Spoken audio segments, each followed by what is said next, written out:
Saksakalyan gunarnavasya Vande Guru Sri Charanaravindan.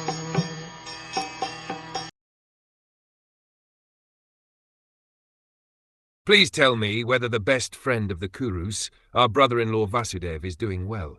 He is very munificent. He is like a father to his sisters, and he is always pleasing to his wives.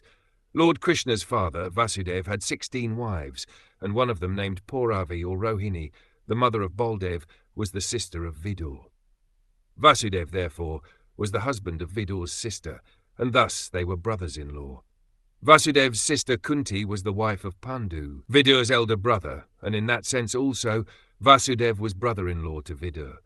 Kunti was younger than Vasudeva, and it was the duty of the elder brother to treat younger sisters as daughters. Whenever anything was needed by Kunti, it was munificently delivered by Vasudeva, due to his great love for his younger sister. Vasudeva never dissatisfied his wives, and at the same time he supplied the objects desired by his sister.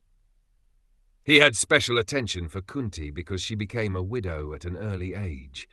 While inquiring about Vasudeva's welfare, Vidur remembered all about him and the family relationship.